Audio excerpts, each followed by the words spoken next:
Dear audience, সত্য ঘটনা অবলম্বনে আজকের গল্পটি। আজকের গল্পের নাম অদৃশ্য যাত্রার রহস্য। অপ্রয়োজনীয় ভিডিও না দেখে গল্পটি মনোযোগ দিয়ে শুনুন। 2001 সালের এক ঠান্ডা সন্ধ্যা।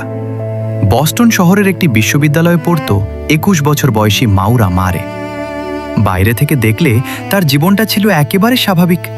ভালো স্টুডেন্ট, শান্ত স্বভাব, নিজের মতো করে থাকা একটা মেয়ে। কিন্তু ভেতরে ভেতরে যেন কিছু একটা তাকে কুরে কুরে খাচ্ছিল, যেটা কেউ বুঝতে পারেনি। একদিন হঠাৎ করেই সবকিছু বদলে যায়।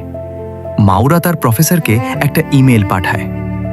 পরিবারে জরুরি সমস্যা, কয়েকদিন ক্লাসে থাকতে পারবো না। কিন্তু আশ্চর্যের বিষয় হলো, তার পরিবারে এমন কোনো সমস্যাই ছিল না। যেন সে ইচ্ছা করেই সবাইকে একটা মিথ্যা গল্প শোনাচ্ছিল। তারপর সে ব্যাংকে গিয়ে নিজের প্রায় সব টাকা তুলে নেয়। কিছু কাপড়, কিছু প্রয়োজনীয় জিনিস গুছিয়ে নেয়। কাউকে কিছু না বলে, কোনো পরিকল্পনা না জানিয়ে সে একাই নিজের গাড়ি নিয়ে বেরিয়ে পড়ে অজানা এক গন্তব্যের দিকে। সেই যাত্রাই হয়ে যায় তার জীবনের সবচেয়ে রহস্যময় অধ্যায়। সেই রাতেই হ্যাভার হিলের এক নির্জন, বরফে ঢাকা রাস্তায় ঘটে একটি ছোট্ট গাড়ি দুর্ঘটনা। একজন স্থানীয় বৃদ্ধা মহিলা তার জানলা দিয়ে দেখে একটি গাড়ি রাস্তার পাশে ধাক্কা খেয়ে দাঁড়িয়ে আছে। তিনি লক্ষ্য করেন গাড়ির পাশে একটা মেয়ে দাঁড়িয়ে আছে। দেখতে ঠিকঠাক, কিন্তু তার আচরণে একটা অস্থিরতা ছিল, যেন সে ভীষণ চিন্তিত বা ভয় পেয়ে গেছে। বৃদ্ধা মহিলা দ্রুত পুলিশে ফোন করেন, কিন্তু কয়েক মিনিট পর যখন পুলিশ সেখানে পৌঁছায়, তখন তারা যা দেখে সেটা ছিল আরও রহস্যময়। গাড়িটা ঠিকই আছে, কিন্তু মাউরা নেই। গাড়ির দরজা খোলা, ভেতরে তার ফোন পড়ে আছে, কিছু অ্যালকোহল আর তার ব্যক্তিগত জিনিসপত্র। কিন্তু মানুষটা যেন হাওয়ায় মিলিয়ে গেছে, কোথাও তার কোনো চিহ্ন নেই। পরে তদন্তে জানা যায়, দুর্ঘটনার কিছুক্ষণ আগে সে এক বন্ধুকে ফোন করেছিল।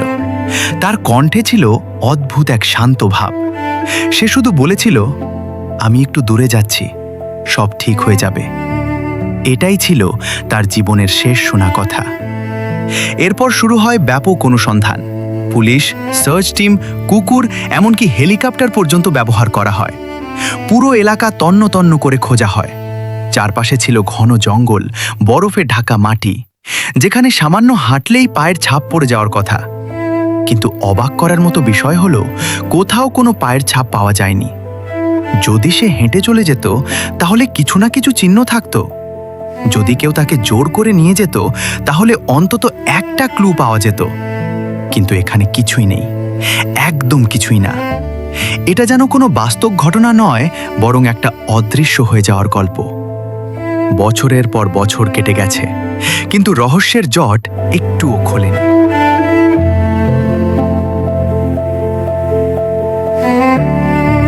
কেউ বলে মাউরা হয়তো নিজের ইচ্ছায় সবকিছু ছেড়ে নতুন একটা জীবন শুরু করেছে। আবার কেউ মনে করে সেই নির্জন রাস্তায় কেউ তাকে তুলে নিয়ে গেছে। আর কেউ বিশ্বাস করে সে হয়তো জঙ্গলের ভেতর হারিয়ে গেছে, যেখানে তাকে আর কখনো খুঁজে পাওয়া সম্ভব হয়নি। কিন্তু এই সবই শুধু অনুমান, কোনো প্রমাণ নেই, কোনো নিশ্চিত উত্তর নেই। আজও তার পরিবার অপেক্ষা করে। প্রতিদিন তারা ভাবে, হয়তো কোনো একদিন ফোনটা বাজবে আর ওপাশ থেকে শোনা যাবে, আমি ভালো আছি, আমি ফিরে এসেছি। কিন্তু সেই ফোন আর কখনো আসে না। মাউরা মারে, একটা নাম, একটা মুখ আর একটা অমীমাংসিত রহস্য হয়ে আজও বেঁচে আছে মানুষের মনে। কারণ কিছু গল্পের শেষ নেই, কিছু মানুষ সত্যিই একদিন হঠাৎ করেই হারিয়ে যায়, আর রেখে যায় শুধু প্রশ্ন, যার উত্তর কখনো পাওয়া যায় না। গল্পটি বন্ধুদের সাথে শেয়ার করো। গল্পটি কেমন লেগেছে এবং কেমন গল্প শুনতে চাও কমেন্ট করে জানাও। রহমান স্টোরি ক্যানভাসের সাথে থাকো, যাতে আমরা একসাথে শক্তি ও জ্ঞানের এই পথে এগিয়ে যেতে পারি। সুন্দর সুন্দর গল্প পেতে ফলো, সাবস্ক্রাইব, লাইক, কমেন্ট এবং শেয়ার করে আমাদের সাথেই থাকো। ধন্যবাদ।